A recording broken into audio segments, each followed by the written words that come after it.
It's Dr. Adam Matthews with Matthews Counseling, back with Marcelina Grynechko, an LMFTA with our practice. This month, we are chatting all about parenting and particularly finding the joy in parenting.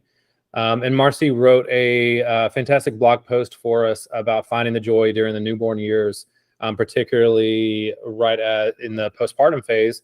And I think an important thing to mention is you are a new mom, so I think you're perfect to write this, right? You have an adorable baby boy who often makes appearances during our meetings and supervisions, right? Yes, talking from my experience. How old is he again? He just turned 8 months. That's such a fun time, or it can be, but it's also a really difficult time, right? And that's part of I think what we're talking about. So you talk really well in the blog post about particularly the expectations that go into it, especially first babies, right? Like, I think there's a lot of that when you don't have that experience yet and you're going in for the first time. So why don't you kind of talk a little bit about kind of what you were describing as these societal pressures that go into new parenthood in particular? Right.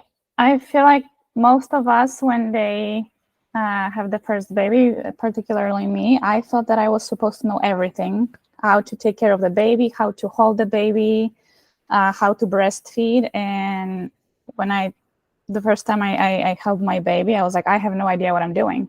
Yeah.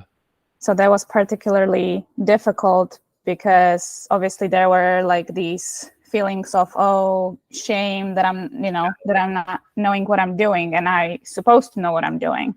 So I think that's that idea that you're supposed to know what you're doing, right? I mean, it's prevalent in a lot of different areas, but it feels like because women who give birth or are able to give birth, like, that is an expectation that is a lot placed on women in particular. I know there's some expectations about where we're at with men around how to be fathers, but for birthing moms in particular, this seems like there's an added pressure as well that comes along with those expectations. Right. There's for sure pressure, again, around knowing what you're doing, taking care of the baby, pressure. There are other pressures like some family members want to be present during childbirth, and pressures like that, or some friends want to come over just right after you give birth. So depending on the person, that might feel comfortable or that might not feel comfortable. Right. So things like that no one teaches you about, that you need to probably think, but no one tells you about that. For sure. And that it kind of is just on top of all the other expectations and pressures that you have, right? About getting back into shape or getting back into to your job, or how you respond and rebound, how social you are even, right? You're kind of mentioning some of that, but I think that in my experience, that continues even after the initial part of coming home, because there's this expectation that you're going to be just as social and be able to hang out with friends and do all the things that you did pre-baby. Right. Did you find that to be true at all? Yes, I did actually. For me, the big one was getting back to shape, because I've been an athlete my whole life, and there were certain standards. So I needed to tackle all of these beliefs that I had about how I'm supposed to be looking, how I'm supposed to be feeling after giving birth, and also in terms of like going back to work. I personally wanted to go back to work quickly because I wanted to do my license. And I don't regret that, certainly, but I feel like for many people, there is this pressure that I need to quickly go back to work and work, as best as I can to not lose my job or things like that. So.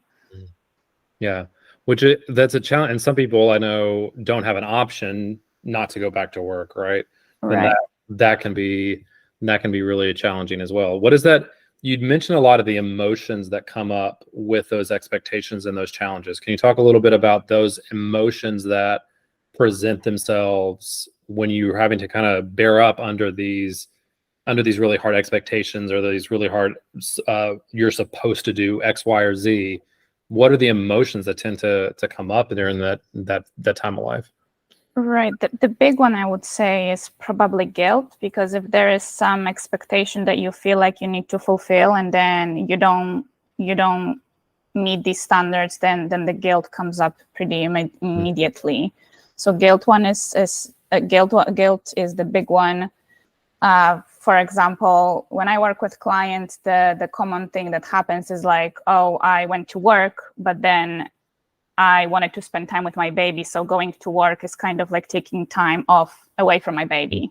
Yeah. So guilt immediately arises. Or I'm asking my mom, let's say, to help me with the baby, and then I feel guilty because I'm asking for this help, because I'm supposed to be doing all of this by myself. Yeah. Yeah. Well, that's a good point too, because the idea that we can't talk about that, and not just that we can't ask for help, but it's hard to talk about all those emotions when you have that really high expectation, those really high shoulds, for lack of a better word. The ability it seems like you're not allowed to say, I don't know what I'm doing. Right. Like so that's a precursor to even asking for help, right? Or to say, I don't know how to do this. I don't know how to manage all this. What do I do? Asking for help seems like it comes on the other side of that. But even talking about the challenge of it seems like that's a societal no-no, right? Like it's not a no, it's not a okay thing. Right. Culturally, we are not supposed to feel shame, these vulnerable emotions, or guilt, or feel sad, or feel scared. Like where I come from Poland, it's pretty much the same. You don't show weakness. You just, when there is anything difficult, you just go through it, push through, power through it. Yeah. So if you feel like you're not powering through it, that's the shame and that's the guilt part coming up. Yeah. So how do we begin, Marcy, to begin to move past that guilt, that shame that comes up? Because I think to me, it's probably a mixture of both, right? Because there's nothing wrong that's happening, but we feel like there is something wrong, which with us. And so that tends to be a little more shame, but even the sadness or whatever it is, these emotions that are coming up, how do we begin to move through that to begin to talk about what's happening? Then that's a tough part. So connecting with our authentic self when these emotions come up, understanding it in a way that this is a signal that is trying to tell us something, instead of, because these signals usually are painful, we try to avoid them, and we avoid them. But connecting with our body, connecting with our emotions is, I feel like it's a first step towards feeling joy in parenting. Yes, I agree. Yeah, because I think that's good, because we are talking about kind of finding the joy in it, but we have to go through the difficult emotions to get to that joy piece, right? Yes, it's a hard work. Yeah, it is a lot of hard work, I think. The other thing that I would say, it feels like also what we're saying is we have to be able to begin to normalize those feelings. That there's a wide degree of normalization to say we're going to feel all kinds of a range of emotion during that newborn phase, and that has to be okay, right? Because it's a normal thing. It's not just we have the newborn baby and we take the baby home and all of a sudden everything's roses, everything's easy, everything comes naturally, or everything feels joyful. Right. And if you listen really to these emotions, and if you look at the context, this emotion will have 100%. It will 100% make sense, because if you're scared, well, no one ever taught you how to hold a baby. You didn't take classes on it. No one ever talks about it. So of course you feel fear. So. Yeah. Like it's a natural response to this really big change that's happened. Yeah. That's happened in your life, right? So then when we're moving through that and we're asking for help, what are some of the things that we can do that really begins to help us to tap into the joyful side of this really beautiful stage where you have this beautiful baby that's just it wasn't there, and then all of a sudden is there, right? Like it's such a weird thing that all of a sudden there's another human in your house, and it's everywhere. And it's everywhere. Yeah. What are some of the things we can do to really tap into that joy? I think we're talking about one of moving through those emotions, describing them, talking to somebody, tapping into your authentic self. But then what can we do to kind of really start to tap into that joyful side? Ask a lot of questions. if you have ever questions about, the pediatrician aspects of don't be afraid asking questions. I personally was scared of asking questions and it didn't go well. So ask questions, the medical team, ask questions, pediatrician. I would say reflect also on how much help do you need and how often you need it. Because some families and some mothers, some fathers, they actually like to be in their own little family. Yes. Right in the beginning, instead of having all of them moms-in-law and parents and sisters, brothers around. So it very depends on a family, on a person. So this is important part. Yeah, I think that what you're describing there too is like it has to be okay. Part of that joy is coming from being able to draw boundaries and being okay with drawing those boundaries, right? Yes. It is okay, and even though as people may push back on it, it is okay if family or friends do not meet the baby right away, right? That's okay. If that's a boundary you need, that's an okay one to draw. If it's we're not going to be social for this length of time, we're not going to go out with friends, or like being able to conserve your energy and protect that joy means that you have to draw boundaries that protect it. Right. And you have to be able to say no to, and that be okay. And it is okay. Right. It's okay to say no to family, to friends, to well-meaning people, to be able to draw some boundaries for yourself around what you need. Yes, 100%. That was a big piece for me as a people pleaser. So many people pleasers out there. Oh, me as well. I think being able to draw that is hard for anybody, but particularly when you're wanting everybody to be helpful. I mean, you want your family to be able to meet the baby, to come over and help. You can also, I think it's important to say too, you can say no to help, right? It's okay to say no to help if that help is intrusive and not actually helpful. People may offer to help, but being able to say no, we don't need anything right now, but maybe later on, can be really helpful as well. Yes. One of the things that we had was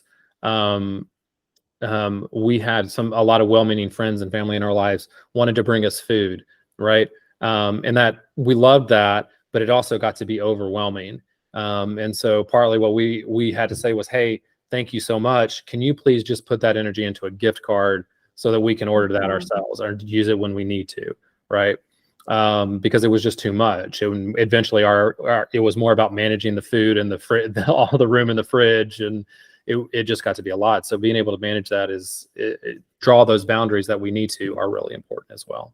Right. And this piece that you just talked about is a part of the culture right here in America. People bring you food. We don't have it in Poland.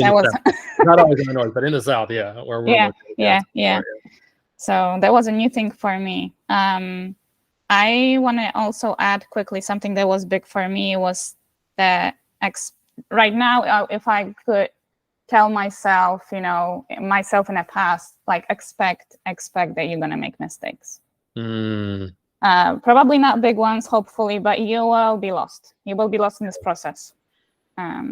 So that's a big one. Yeah, I agree. I think the one that I would add just really quickly as well, when you're looking to find that joy, is having some perspective on the time you get with this baby is really important, because I think, and it's hard as new parents, right? Because I heard the same thing over and over again when my kids were little, that the time goes so quickly. And now mine are 13, 12, and 7. And having more of that perspective now, recognizing the time, if you're up at 2, 3, 4 in the morning with your baby, like it's hard, it's difficult. It can also be super joyful as well when you're looking at it as this is time that you are never, ever, ever going to get back. Yes. Right. Like it's not going to be that you get more time with your child as they get older. It only starts to lessen. And so like when those hard moments are happening, I do think there's a way to acknowledge that they're hard and they're difficult, and I don't necessarily miss 2 a.m. feedings anymore, right? That's not something I miss anymore. But what I do miss is the closeness, the how much my babies would snuggle up with me. Right now, they only do it when they're sick or they want something, right? So like but that idea of like missing, there is a sense of which I think we can have a little bit of perspective and go, these times, they're not going to last forever, right? It's not going to be this way it feels that way. I think it feels so much like this 2 a.m. regular feeding is going to last forever, right? And I'm never going to sleep again, right? I can already tell that you're there in the place of I'm never sleeping again, but it does happen. And so being able to recognize this is time I'm not going to get back, I think helps move us back into a place of where we can find some joy in it a little bit. Yes, be present in this moment, especially when you're with your partner, your husband, and you guys have once in a while you go out, and instead of thinking, oh, do I have to prepare meal prep for next day, just be present in this moment. Yeah. I think there's a thing there too that you mentioned too, is like everything is not going to be perfect, and that has to be okay, right? Yes. Like the dishes aren't going to get done. There is something that is not going to be done in the way that you want it to be done, and that's okay. And it's okay to let those things go, especially for this season. So nothing about this process is perfect. It will be perfect. So yeah. All right. Well, Marcy, thanks so much for sharing that. If you want to read more of Marcy's tips and kind of what she talks really well about the emotions that people go through and how to kind of find some more joy during this newborn stage. Check out our blog at matthewscounseling.net/blog, and you can read more there. Marcy, any last things that you would really want people to know that we haven't talked about or shared yet? Yes, just adding, expect that you'll get a lot of unsolicited advice. I got one yesterday. Oh, did you? 3 times. And it comes from a super, beautiful place that people want to help, and it can be also intrusive. So expect that and set boundaries and, just like we talked about that. Yeah, for sure. For sure. Yeah, that it is nonstop. And maybe this is unsolicited. We're giving unsolicited advice as well. But if you're tuning into this, then, hopefully it's something that you want to hear and that we can help. And I would say to that, I think it's important to mention, like, there is no perfect way, there is no set way to do this phase and to move through with your baby. And so these are just some tips and tricks, but there is no perfect way. If they work for you, that's fantastic. If they don't, that's also okay as well. All right. And if you need help, as always, we're therapists. We're here to help. We're here to support you in wherever your journey is and wherever you want to get to. So please check out, if you need help, reach out, info@matthewscounseling.net, or you can call 919-587-8018. All right. Marcy, thanks so much. Thank you.